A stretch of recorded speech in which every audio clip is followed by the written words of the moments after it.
লক্ষ্মীপুরের উদ্যোগে আমাদের উচ্ছেদ অভিযান নিয়মিতই চলছে।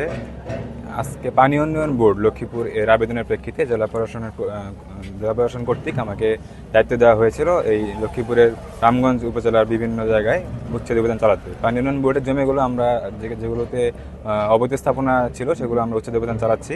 আমরা একটু আগে আঙ্গরপাড়া এলাকায় অনেকগুলো প্রায় 40টার মতো আমরা উচ্ছেদ অভিযান দোকান অবৈধ যেগুলো ছিল সেগুলো উচ্ছেদ করেছি।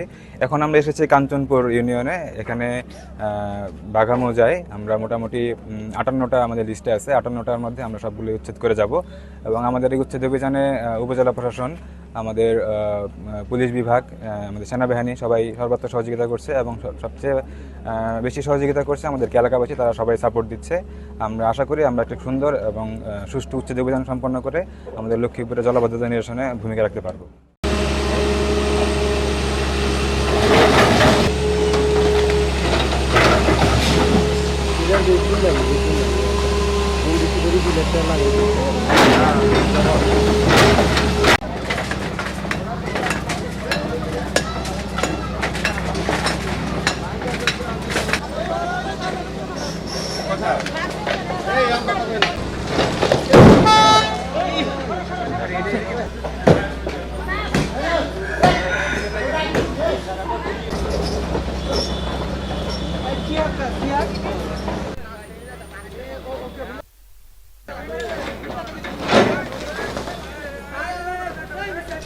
Pisang.